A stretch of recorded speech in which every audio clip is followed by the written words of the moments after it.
Hola, buenas noches a todos y a todas. ¿Cómo va, Lili? ¿Qué tal? Hola, ¿qué tal? Buenas noches a todos y todas. Muy bien, Gus, por aquí todo muy bien. ¿Vos qué contás? Bien, Barbo, yo, bien, muy bien. Realmente fascinado con la presentación de nuestro presidente de Naciones Unidas. Sí, Un sí, sí, sí. discurso Impactante. realmente impactante, ¿no? Impactante, sí, sí, sí, todo impactante. Y, Trágicamente impactante. trágicamente impactante. Y el contenido del discurso, este, a contramano y a contracorriente de todos los parámetros que se intentan establecer para la preservación del mundo, y la postura también, ¿no? Esa postura este, desafiante y transmitiendo una firmeza y un desprecio por las posturas de los otros, y me parece, ¿no? Que haciendo sentir que a él no lo van a mover su postura y que ningún comentario que hagan va a tener ningún impacto, ¿no? Que sus convicciones pasan por otro lado. Sí, por ahí aclarar un poco, ¿no? Este planteo de Naciones Unidas vinculado con la cuestión de lo que se denomina el Pacto del Futuro, al cual han adherido 143 países Ujú. en la Asamblea General, ¿no? de Naciones Unidas, y que tiene como objetivos generales. Se plantea no dejar a nadie atrás, ¿no? Es decir, la erradicación de la pobreza, digamos. Hay formulaciones que son ideales, pero que tienen que ver con regular estas problemáticas en el mundo, ¿no? En relación al hambre, a la inseguridad alimentaria, a la malnutrición, la transición de los combustibles fósiles. Una de las cuestiones también interesantes es que se plantea la reforma del Consejo de Seguridad para que tenga, digamos, una participación más equitativa de los distintos países en las decisiones que se toman, ¿no? Algo más representativo. Cuestiones vinculadas con políticas de género, cambio climático, todo el tema de una arquitectura multilateral de funcionamiento del mundo, regulación de la inteligencia artificial, todo un pacto digital global también se pone en juego en este pacto del futuro, ¿no? Digo, son temas que Exacto. a mí me pareció Eh, interesante que se nombra como una hoja de ruta para que los países, digamos, puedan tener ahí como un marco orientativo respecto de los riesgos de las Tal cual. catástrofes existenciales, ¿no? Guerras, Ujú. cuestiones climáticas, etcétera.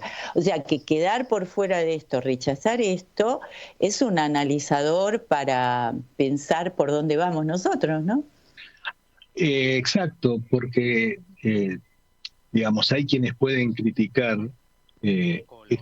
estos pactos internacionales que se hacen en Naciones Unidas, como, como pactos globales, teóricos e ideales, que terminan por no cumplirse o por cumplirse parcialmente. Pero en realidad lo central es que esos pactos, como vos decías, marcan una hoja de ruta y se constituyen en puntos de referencia hacia los cuales poder tender, y si no se tiende hacia esos puntos, poder denunciar que no se tiende hacia esos puntos y poder tratar de articular acciones, presiones y propuestas, para tratar de acercarse lo más posible. Sin adherir y sin tener en cuenta este marco de referencia y estos pactos, no hay hoja de ruta. Y la que aparece como posible entonces es absolutamente anárquica y completamente riesgosa para la salud en general de las naciones. Salud entendida como posibilidad de sobrevida, ¿sí? Totalmente, En de términos ambientales. existencia, claro. Exacto, exacto, exacto.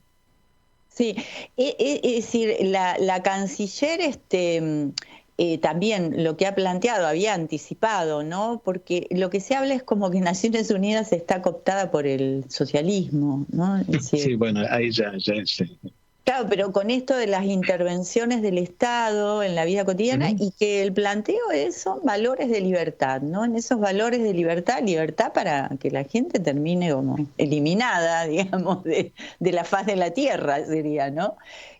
Bueno, Sí. perdóname que interrumpa. En realidad, Petro hizo justamente una puntualización muy interesante, ¿no? Porque él dice, bueno, de la libertad que está hablando, que se está planteando, quienes dicen viva la libertad carajo, es la libertad para el 1% de la población mundial para que siga haciendo sus negocios. Sí, fue clarísimo en ese sentido. Me parece que recorta fielmente, ¿no? Bueno, esto, por dónde estamos yendo, ¿no? Porque digo, ese discurso, más allá de eso que le dice al mundo, nos aclara a nosotros lo que ya estamos, digamos, experimentando, ¿no? Digo, por Sí. ejemplo, lo que está sucediendo en Córdoba es realmente, bueno, tiene que ver con esto, ¿no? Del cambio climático y tiene que ver además con cuestiones de las personas en relación al medio ambiente y al cuidado del medio ambiente. Digo, pero es una catástrofe y parece, no sé, el presidente fue a hacer una recorrida visual aérea, pero no creo que no tuvo contacto, digamos, en territorio con ninguno de las personas que están allí batallando, y no sé cuál va a ser el aporte de Nación en ese sentido. Pero bueno, más allá del detalle de eso, que realmente es muy doloroso. Hay datos macros y hay datos micros sobre lo que representa en términos de daño y de catástrofe estas políticas sin ningún marco de regulación y sin ningún cuidado, ¿no? Uno de los macros para nosotros es la catástrofe de Córdoba que vos estabas mencionando, pero claramente, ¿no? Donde se han abandonado las políticas públicas de cuidado del manejo de fuego y del sostén económico que esas políticas requieren. Por otro lado, hay un dato, digamos, cotidiano acá, lo charlamos fuera del programa, sobre el fallecimiento de este señor en el Ministerio de Justicia, agobiado por las noticias de los despidos, con 30 años de trabajo allí, y que tiene un paro cardíaco y que habiendo dos desfibriladores en el ministerio, ninguno funcionaba, o sea, desinversión pura y llana, ¿sí? Y después hay otro dato un poquito más macro, que el tema de Córdoba, que son digamos, pronósticos de la cumbre climática mundial, en donde, entre otras cosas, se viene hablando del aumento de la altura de las aguas en los países costeros, en los países cuyas costas dan a los mares, y hace una mención a una cantidad de países que en las próximas décadas van a correr riesgos de inundaciones en la medida que el nivel del mar va subiendo, y Argentina, y específicamente la capital federal, está entre uno de esos lugares que la cumbre climática mundial pone en alerta, ¿sí? Así que ahí vemos un espectro interesante y amplio y terrible sobre algunas de las consecuencias posibles de estos descuidos, ¿sí? Sí, sí, sí, sí. Consecuencias que son realmente letales, ¿no? Preocupante, realmente preocupante. Hoy vamos a tener la posibilidad de conversar, ¿no? En relación a estos temas de la salud en términos integrales, ¿no? Y en términos de la vida cotidiana, más allá de la cuestión patológica o de la enfermedad, ¿no? Vinculados además con la salud mental, con la salud psíquica de las personas y la afectación de ciertas políticas en relación a justamente el sufrimiento subjetivo y la vida cotidiana, la calidad de vida de las personas, ¿no? Exacto, sí. Y de los impactos, ¿no? Que en la calidad de vida de las personas en forma general y en forma individual van teniendo estas políticas, ¿no? Sí, sin dudas, qué importante es poder rescatar que las cuestiones singulares, subjetivas, psicológicas, sí tienen que ver con lo singular, pero los contextos producen subjetividad y tienen efectos, digamos, sobre el bienestar o el malestar de las personas, ¿no? Y cómo se traduce el malestar y cuáles son las vías por las cuales las personas intentan tramitar algo de ese malestar, y muchas veces esas vías tienen que ver con la relación a ciertos objetos que son objetos de consumo, ¿no? Y que terminan siendo esos consumos netamente problemáticos, ¿no? Y que profundizan ese padecimiento o ese malestar, ¿no? Sí, tal cual, tal cual. Alrededor de todos estos temas, en un ratito vamos a charlar con Julieta Calmels. Ella es psicóloga, es subsecretaria de Salud Mental, Consumos Problemáticos y Violencias en el ámbito de la salud en la provincia de Buenos Aires. Y vamos a charlar justamente sobre el impacto que tiene puntualmente en la salud mental estas políticas de descuido, maltrato y violencia ejercida desde los gobiernos, específicamente del gobierno nacional. Sí, como también situar de qué manera los discursos, ¿no? En la violencia que contienen, en la descalificación, en esa denigración que expresan los discursos desde el oficialismo, desde la conducción política del Estado, ¿no? ¿De qué manera eso también tiene un efecto en relación a lo social, a algo del orden de bajar modalidades y modelos en términos de lo que queda habilitado como poder decir, poder hacer y lo violento, y además también esta cuestión para todo un sector que es el de eliminar, ¿no? Esto que aparece como la eliminación como también forma discursiva, ¿no? Exacto, exacto. Bueno, ya estamos en comunicación con Julieta, así que la saludamos.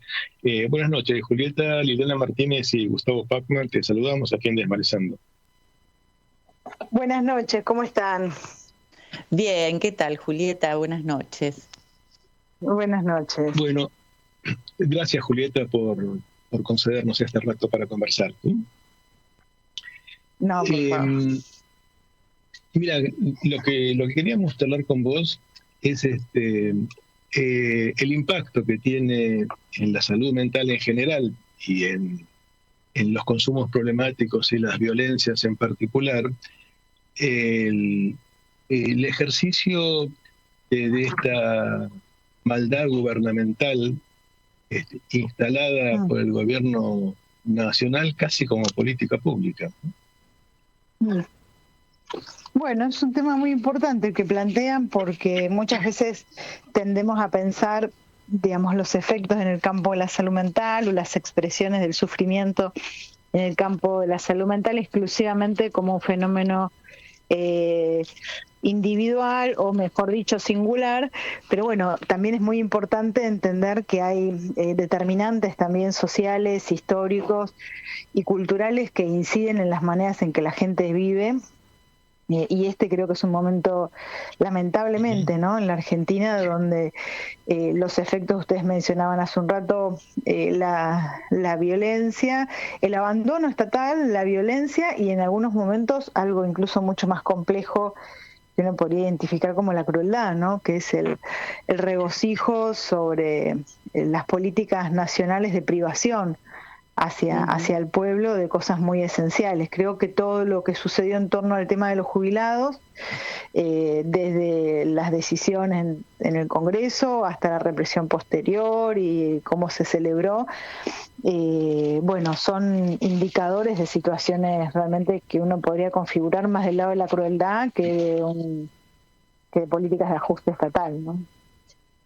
Así es, y digamos, vos comentabas en alguna entrevista que te hicieron hace muy poco tiempo, digamos, también los efectos sociales e individuales que se producen cuando el Estado Nacional, en vez de comportarse como un agente de protección y de contención, se constituye en un agente de destrucción, ¿no? Y lo que hace, y cuando en vez de facilitar políticas de protección y de desarrollo, va llevando adelante políticas que son prácticamente de aniquilación, ¿no? El tema de los jubilados es un ejemplo claro, ¿no?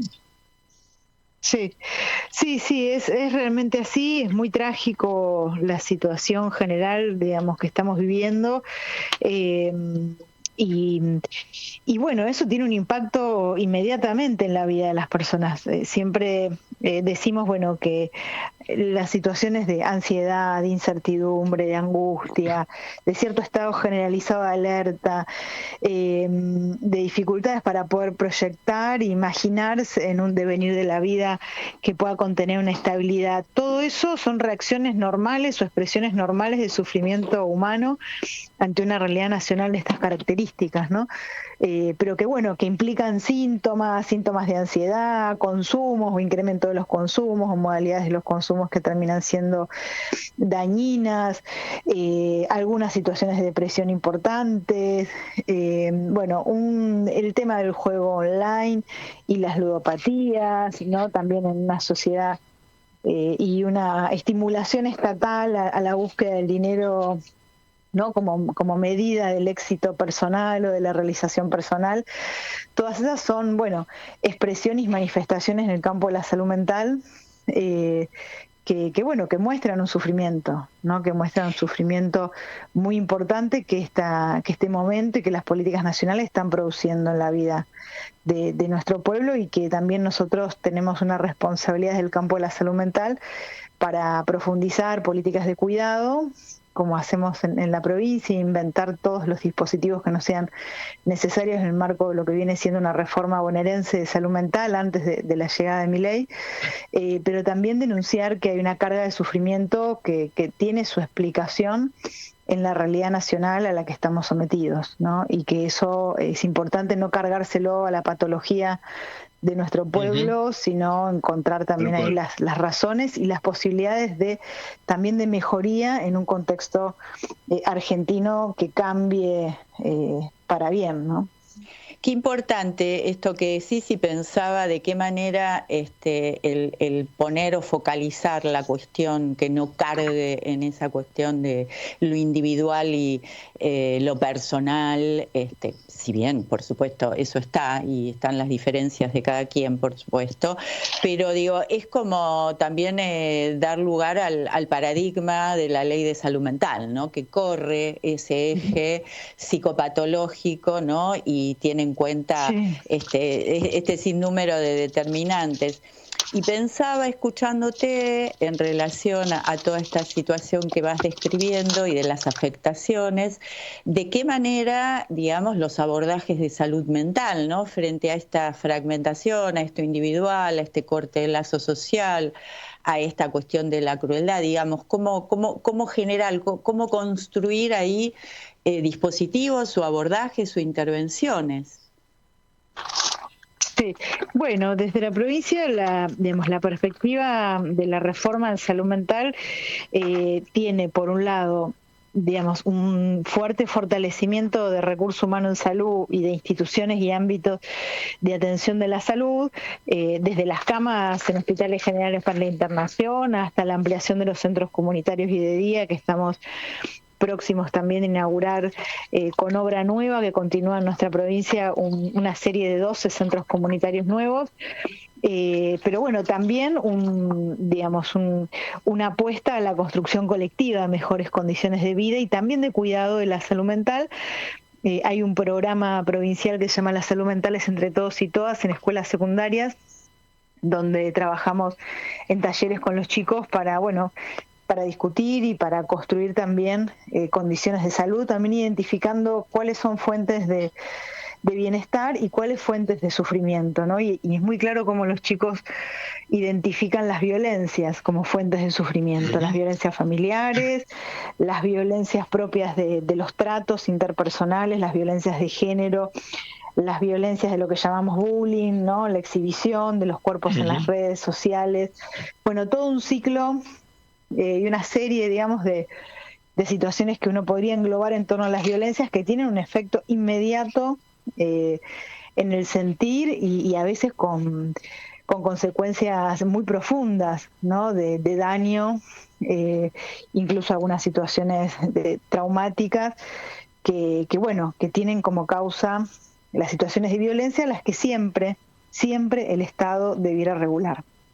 Porque uno podría pensar que hay una cuota inherente de agresividad, ¿no? Del ser humano, y que parte de la función de la cultura y de la función justamente del Estado y además de la justicia es hacer que esa agresividad no se torne en tratos crueles y violentos hacia los otros, ¿no? Por eso lo que ustedes decían es tan importante, porque cuando desde el Estado Nacional vemos que ocurre exactamente lo contrario, es decir, que hay una promoción y un despliegue ilimitado de la violencia a través de la fuerza de seguridad, a través de las palabras del propio presidente, no es auguroso lo que puede ocurrir en un país en esas condiciones. No es nada bueno lo que puede surgir de él.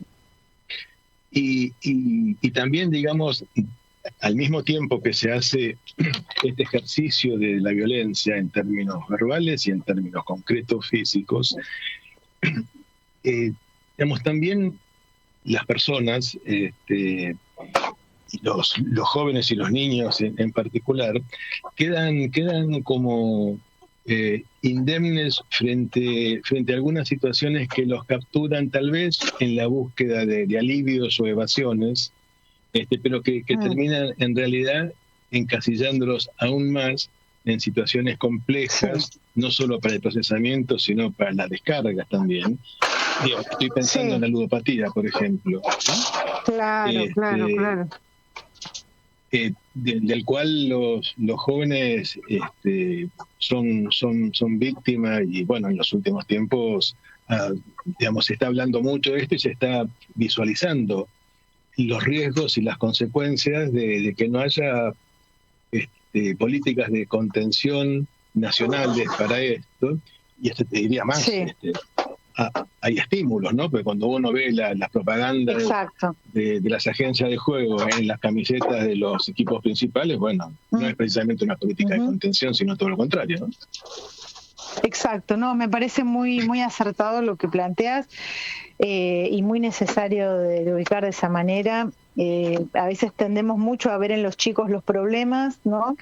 Pero también hay que comprender que hay conductas que tienen una explicación y una razón de ser de orden social, y en el caso de los juegos online, un compañero director de la Subsecretaría de Salud Mental, que es Sebastián Hock, decía el otro día, la pregunta es al revés, ¿por qué los chicos no jugarían de forma problemática en este contexto argentino, ¿no? Si está todo dispuesto de una manera que tendería a culminar así, ¿no? También, no para quitar de responsabilidad a los chicos sobre lo que hacen e involucrarlos también en un cambio en conductas y en maneras de estar, y sobre todo acompañarlos en búsquedas genuinas de satisfacción, que como ustedes decían bien, finalmente no es satisfactorio lo que pasa con lo que llamamos juegos online, pero también una responsabilidad del mundo adulto y también ver las consecuencias nefastas que produce el mercado cuando no tiene regulación.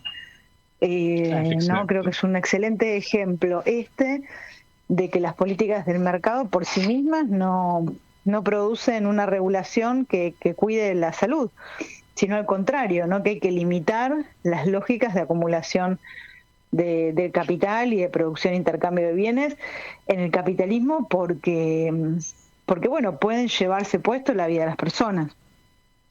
Sí, vos sabés que y eso no es estatalismo, ¿no? No, digo, eso no es una cosa estatal, ¿no? De limitar el mercado, de limitar las ganancias, nada que se le parezca. Claro, ¿no? Sí, me parece que una cuestión es la regulación en términos del cuidado y otra cosa es esta cuestión de las intervenciones estatales, el estatismo, ¿no? Parece que son dos cuestiones bien diferentes. No, me quedé pensando en algo que decía recién Gustavo respecto de qué manera se alimenta esto, ¿no? Y en el deporte, los partidos de fútbol, las camisetas con la publicidad de estas cuestiones de las apuestas. Y hoy escuché algo que me pareció interesante, que la Asociación de Rugby prohibió que aparezcan, digamos, estas publicidades en las camisetas, que sean sponsor, digamos. Me parece interesante porque además, con todo lo que viene pasando respecto de cómo queda el rugby puesto en términos de lo violento, ¿no? Sí, Y claro. ciertos hechos que han acontecido, que tampoco para estigmatizar, ¿no? Pero digo, lo que ha sucedido ahí. Y pensaba en algo que habíamos leído en un artículo donde vos te hacían una entrevista respecto de el porcentaje de jóvenes, ¿no? Frente a la pregunta de por qué juegan, ¿no? Si por ahí podés contar un poquito esto de con qué se encontraron. Sí. Bueno, viste, nuestro gobernador es un gobernador que está muy involucrado en los problemas cotidianos de la vida de las personas, no está solamente pensando ni la macroeconomía ni la macropolítica, sino que el tema de este tema puntualmente es un tema de preocupación de Axel. Nos pidió hacer un trabajo entre los distintos ministerios que estamos llevando adelante en un plan de abordaje sobre el problema de los consumos digitales. Hay una campaña que tal vez la deben haber escuchado en radio o visto en televisión, que dice No Da. Muy piola, ¿no? Sí, muy piola, pensada para un diálogo con los jóvenes, ¿no? Para un diálogo con los jóvenes. Y en ese contexto hicimos un relevamiento en escuelas secundarias bonaerenses, junto con Alberto Silioni, con el director general de escuelas, nuestro ministro, digamos, de Educación, a partir del cual, surge que el 34% de los chicos en algún momento jugó y apostó en estas plataformas, y que de ese porcentaje un 14% juega regularmente, ¿no? Hay algunas otras encuestas, hay una diputada, Coti Alonso, que hizo un relevamiento también nacional, que está dando números bastante altos. Y en pocos días vamos a estar lanzando una encuesta para todos los estudiantes secundarios de la provincia de Buenos Aires para medir esto y algunas otras cuestiones. También surge que muchos chicos están apostando para ayudar económicamente a las familias, ¿no? Y ahí, volvemos a la conversación de, vale la pena preguntarse, ¿no? Con este fenómeno que no es un plato volador que cayó de la nada, ¿no? Que en esta realidad argentina tan difícil, es bastante entendible que los chicos también quieran hacer esfuerzos por generar ingresos en un momento de tanta asfixia, ¿no? Y pero sabemos que produce consecuencias serias, el juego compulsivo, el juego no regulado, porque finalmente deja de ser un juego, pasa en general a ser un problema, ¿no? No toda persona que juega está en una relación problemática con el juego, también hay que decirlo, para no demonizar, digamos, como cualquier otro consumo de objetos lícitos y no lícitos. Tal cual. Pero digamos, es cierto que lo decían recién, la estimulación que produce en el cuerpo, jugar bajo esas formas, es lo contrario a jugar todo el resto de los juegos, por eso hasta se discute si le tendríamos que llamar juego. Requiere que el cuerpo esté quieto, requiere una recepción de muchísimos estímulos en poco tiempo. No es un proceso elaborativo de sublimación o pulsional como el resto de los juegos que conocemos. Sí, y ahí justo con los juegos, ¿no? Y con la ludopatía, me parece que entra también el tema del uso de las tecnologías, ¿no? Claro. Que es, digamos, un área compleja también porque impacta en las familias y en el manejo que las familias puedan tener de las tecnologías, y por ahí el desconcierto frente a esto que facilita que los jóvenes que tienen mucho más manejo de esto tengan ahí un campo, digamos, de donde son más fácilmente captados por estos procesos, ¿no? Y con las familias por ahí como espectadores impotentes de cómo se va dando esto, ¿no? Y las consecuencias, que después encontramos con esto que vos decías, ¿no? Con las situaciones de sobreestimulación, con endeudamientos, con todo esto que se va dando así, ¿no?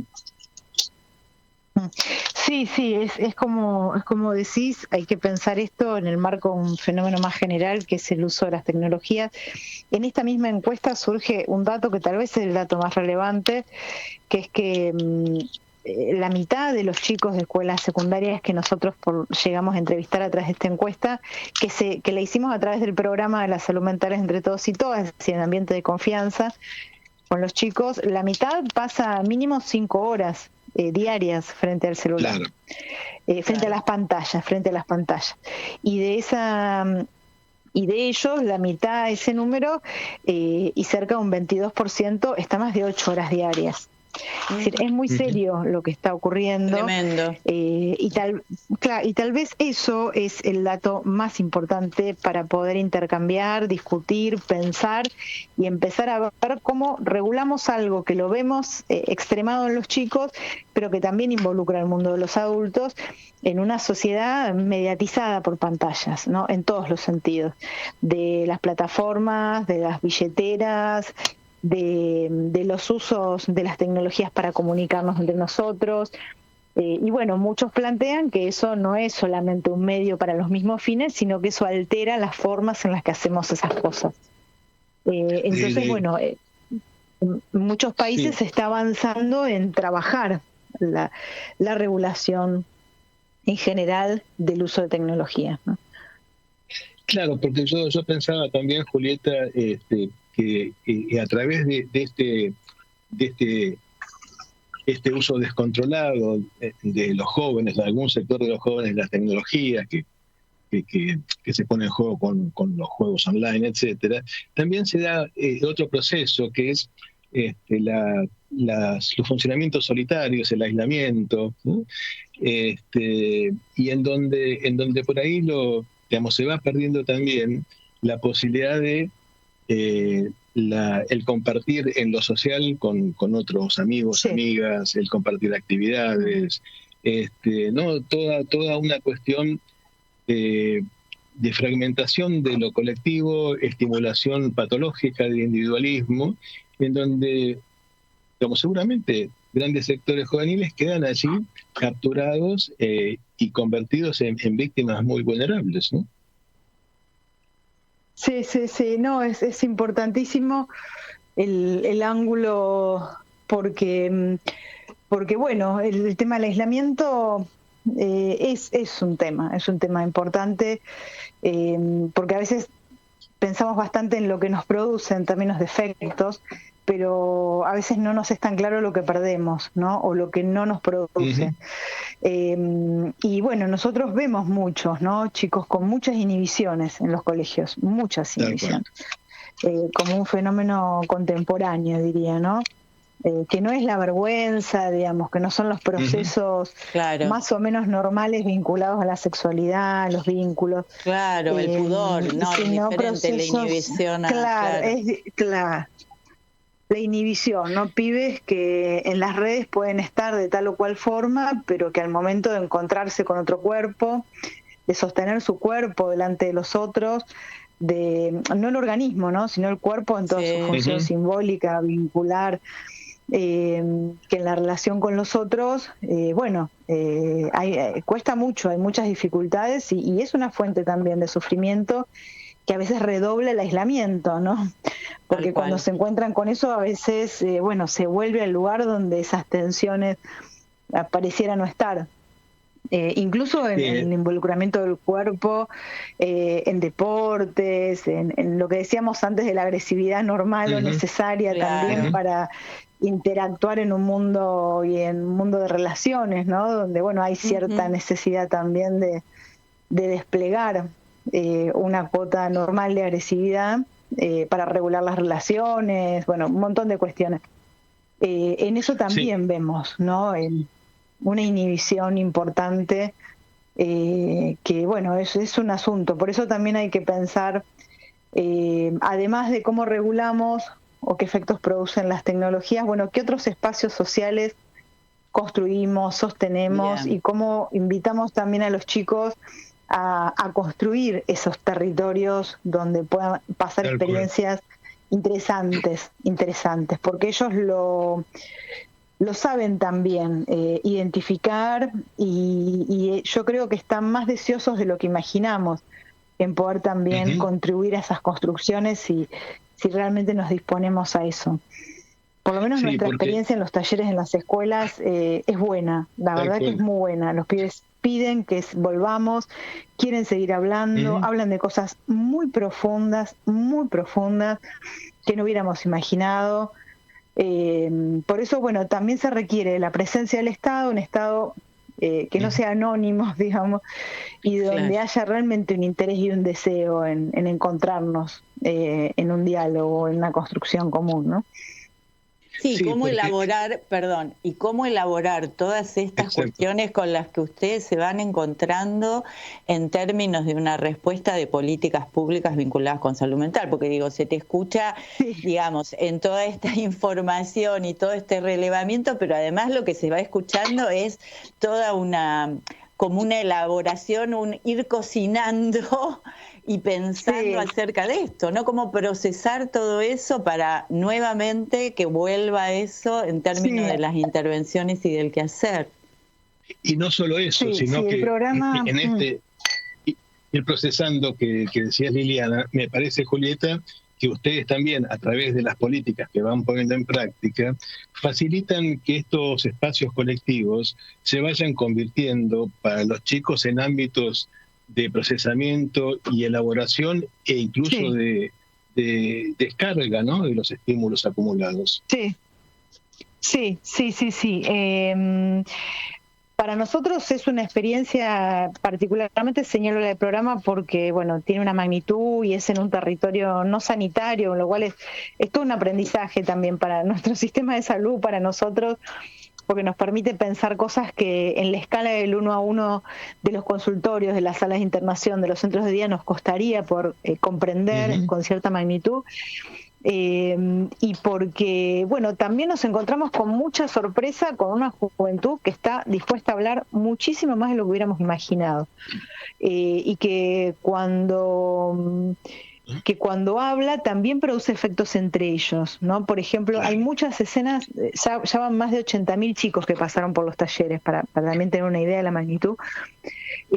Hay muchas escenas que transmiten los talleristas, o yo misma he visto, cuando puedo participo también, de chicos diciendo lo que les produjo sufrimiento de lo que otros les dijeron, ¿no? Sus propios compañeros, que lo pueden decir en un contexto de cuidado, en un contexto acompañado, en un contexto donde vamos a hacer algo con eso, que no es solamente sanción, digamos.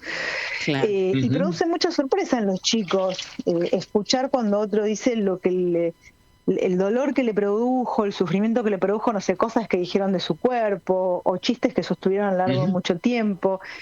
Y produce mucha sorpresa a veces en los otros que no imaginaban que producía esa magnitud, ¿no?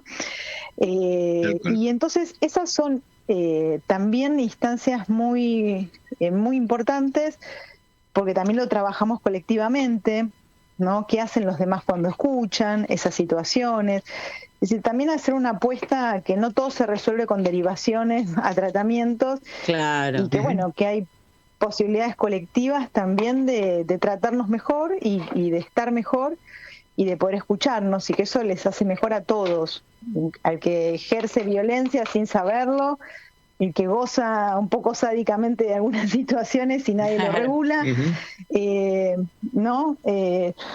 Bueno, los talleres en ese sentido son para todos. Insistimos mucho en que es un programa de los chicos y chicas de nuestra provincia, sostenido por el Estado, desplegado por el Estado, pero es un programa de ellos y para ellos. Y bueno, y cada tanto volvemos a evaluar en un método que tenemos cómo anda el programa y qué cosas ellos creen que tendrían que estar distintas o mejorarse, bueno. Y bueno, para la institución escolar, que a veces le pedimos demasiadas cosas y a veces están también soportando y recibiendo, a veces con bastante soledad, la magnitud de las vivencias existenciales de muchos niños, jóvenes y familias. También para las escuelas es un es un apoyo importante, ¿no? Que estemos del Ministerio de Salud adentro de los colegios construyendo, bueno, todo un trabajo que hacemos con educación para no interrumpir siempre las mismas clases, bueno, todo un diagrama, que es una cosa bastante trabajosa, pero que nos viene resultando. Y bueno, y la confianza también que el sistema educativo pudo producir con los talleristas, con el programa, para también abrir sus puertas de buena manera. Sí, y también ayuda. Introducir otra lógica también, ¿no? Por ahí otra dimensión de la escucha, otro tipo de construcción de respuesta. Claro. Está buenísimo, sí, está buenísimo. Exactamente. Sí. Es muy interesante. Así que bueno, es de las cosas que surgió en la pandemia, en la pospandemia. Los centros de estudiantes tuvieron una reunión con el gobernador y para la sorpresa de todos les pidieron que los ayudemos en la salud mental de los jóvenes. Mirá vos qué cosa, ¿no? Extraña, en diferencia a otros momentos de la historia. Y bueno, Axel pidió que construyamos una estrategia, construimos esta y bueno, la verdad que ya pasada la pandemia, no solo seguimos trabajando los efectos de la pandemia y agradeciéndole a los jóvenes el enorme esfuerzo que hicieron quedándose en sus casas, una y otra vez hay que agradecerles por ese esfuerzo social y colectivo que hicieron por todos nosotros, y bueno, y a la vez ayudando y construyendo instancias para pensar lo que nos pasa. Más allá de la pandemia. Y qué interesante esto que estás diciendo, porque es la puesta en práctica y en el terreno concreto de la consigna Estado presente, pero un Estado presente que escucha, que recibe pedidos y que actúa en función de eso, ¿no? Sí. La verdad que sí, y bueno, y también implicó algo que Axel nos pide mucho, que es articular los ministerios. A veces eso es más difícil de lo que imaginamos, porque no es sumar las acciones de uno y de otro, sino desarmar un poquito lo que hacemos unos y otros para inventar algo juntos. Y bueno, este programa también es una experiencia de un modo estatal, ¿no? De construcción y para nosotros de hacer salud. Claro, y algo seguimos aprendiendo, ¿no? Que es tan difícil esto que vos decís, sí, tal cual. Sí. Bueno. Porque bueno, también las disciplinas, ¿no? La salud, nosotros tenemos nuestros lenguajes, nuestras representaciones, nuestros modos de organizar nuestras prácticas, nuestras referencias, nuestras instituciones, y educación lo mismo, son dos grandes universos.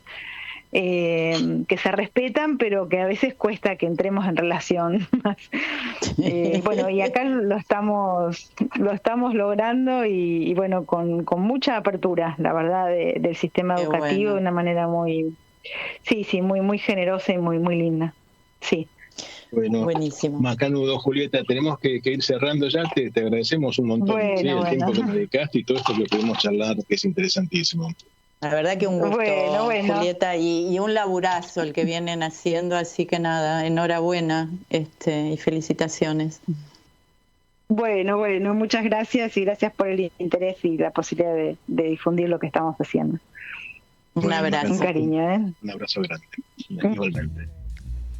Bueno, muy bien. Bueno, estuvimos conversando con Julieta Calmels. Ella es psicóloga, es subsecretaria de Salud Mental, Consumos Problemáticos y Violencias en el ámbito de la salud en la provincia de Buenos Aires.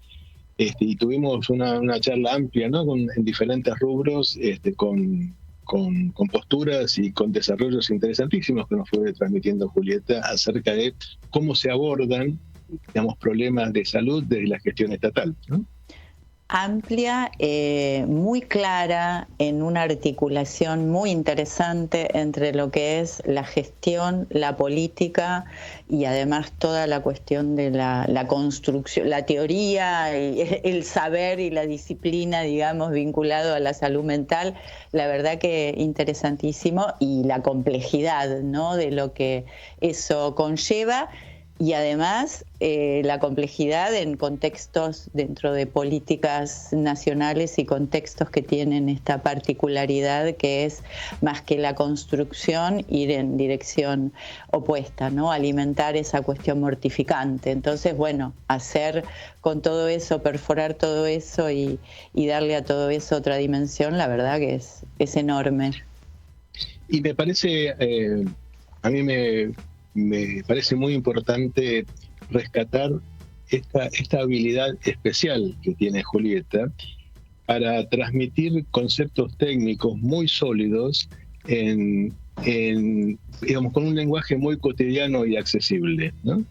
Que permite que no haya consignas, que no haya frases hechas, que no haya frases rituales, sino que todo lo que nos ha venido diciendo tiene una consistencia teórica muy grande y tiene un abordaje de la realidad concreta, pero perfecto. Cuando ella cuenta estas cosas, uno las entiende, las reconoce, las visualiza. No hay nada allí que se pueda asimilar al merchandising publicitario político, ¿no? Sí, las frases hechas tal cual. Sí, tal cual. Es interesante y no es habitual. Por eso lo destacamos justamente. Bueno. Tal cual. Bueno, bárbaro. Bueno, vamos a pasar a escuchar el micro de Marisa, que escuchémoslo porque está muy interesante y tiene que ver también con repercusiones internacionales que tiene la política de nuestro gobierno nacional. Estás escuchando Desmalezando. Gustavo Pacman, Liliana Martínez. Hola, buenas noches a todos y a todas. Espero que se encuentren muy bien. Bueno, esta noche les quería hablar del Festival de San Sebastián, por ahí no de las películas que se van a proyectar, hay muchas películas argentinas, pero también de otros países, sino de la posición de su director, José Luis Rebordinos, que afirma categóricamente: no vamos a permitir que el cine argentino desaparezca. Este festival de cine es el más importante de habla hispana en el mundo y va a recibir 16 películas producidas total o parcialmente en la Argentina, tanto en el concurso oficial, que las películas que va a recibir, voy a mencionar esta solamente: El hombre que amaba los platos voladores, de Diego Lerman, y El llanto, de Pedro Martín Calero. Después, como dije, van a ser 16 y también van a participar argentinos y argentinas en el jurado, como Leila Guerriero, Santiago Loza, Albertina Carri. Así que tienen una gran representación de nuestro país. Toda esta movida, que incluyó un acto oficial de apoyo al cine argentino el martes 24, es posible no solo por la importante capacidad que todavía tiene el cine argentino de generar un cine plural y diverso, sino también muy especialmente por la determinación que el director José Luis Rebordino viene defendiendo al cine, el cine nuestro, desde que el gobierno libertario se propuso destruirlo. Él es director desde 2011 y logró posicionar a San Sebastián como el festival de primera magnitud, capaz de convocar a grandes nombres del cine internacional. Él dice: San Sebastián siempre tiene y tendrá una mirada muy fuerte hacia el cine latinoamericano, porque compartimos una lengua en común que hablan más de 500 millones de personas. Así que es muy importante tenerlo presente, representarlo, que compartimos rasgos sociales, políticos, emotivos, corrientes migratorias en ambos sentidos. Bueno, y a contramano de las recientes declaraciones del actual presidente del Inca, el economista Carlos Pirovano, que desconoce al cine argentino hecho en el último cuarto de siglo, Rebordinos afirma que Argentina en los últimos años es probablemente el país más importante de la región en cuanto a producción cinematográfica, tanto en cantidad como en calidad. Para él, la presencia argentina de San Sebastián siempre ha sido muy importante, pero este año decidimos, dice, que lo fuera todavía más, porque desde que asumió el nuevo gobierno de Milei se ha ido desmantelando todas las estructuras que conciernen al cine argentino. Según él, las afirmaciones de que el Inca tiene que apoyar al cine que tiene éxito y hace dinero son absurdas, dice. Hace unos días leía declaraciones del presidente del Inca, dice él, donde decía algo así como que las únicas películas que han hecho dinero son las que no ha apoyado el Inca, y las que apoya el Inca son las que no hacen dinero. Aparte de que estas afirmaciones son falsas, que un líder político de un gobierno plantee como único motivo de reflexión sobre el cine al dinero y que las películas hay que medirlas solamente en función de su rendimiento económico, lo descalifica para ser alguien que trabaja con la cultura de un país. Estas son palabras que dijo Rebordino, pero con las que coincido plenamente, ¿no?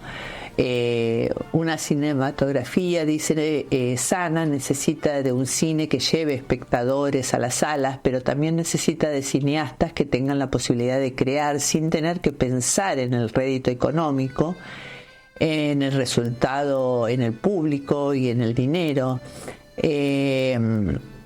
Últimamente, dice, me siento muy orgulloso de decir que el cine español nunca ha estado tan fuerte.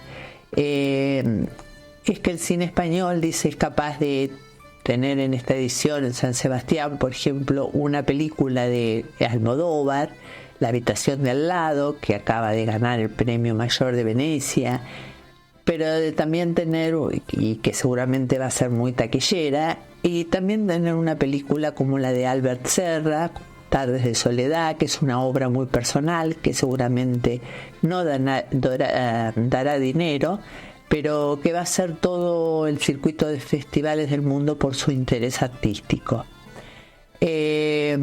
Bueno, como el día 24 dijimos, entre los estrenos del Hombre que amaba los platos voladores y otra película como estreno, Traslados, de Gil Lavedra, que él considera que es sumamente importante, justamente por algunas posiciones que hay, bueno, que trata sobre la dictadura militar, cívico-militar argentina.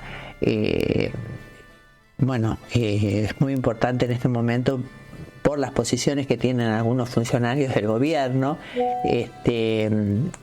Bueno, dice que entre ambas funciones, que va a ser el día 24 de ayer en realidad, se va a hacer se van a reunir los equipos de todas las películas y toda la comunidad argentina presente en el festival. Se van a hacer una foto conjunta, como lo han hecho en Berlín y en Cannes, con la bandera argentina apoyando al cine argentino. Será algo sencillo, pero desde el festival, probablemente el más importante del mundo en la lengua española, queremos mostrar que estamos junto al cine argentino. Estas son palabras de Rebordino, así que nos parece muy importante toda esta movida en un festival tan importante. Espero que presten atención, que no hagan oídos sordos, y realmente, bueno, todos apoyamos a este cine que amamos. Bueno, espero que les haya interesado la nota y nos estamos encontrando el próximo miércoles. Que tengan una muy buena semana. Chau, chau. Gustavo Pacman, Liliana Martínez. Desmalezando. Bueno, bárbaro. Muy bien. Bueno, acá también, ¿no? En el micro de Marisa vemos este aspecto interesante que es desde el extranjero cómo se sale a tratar de sostener las cosas que nuestro gobierno está tratando de destruir.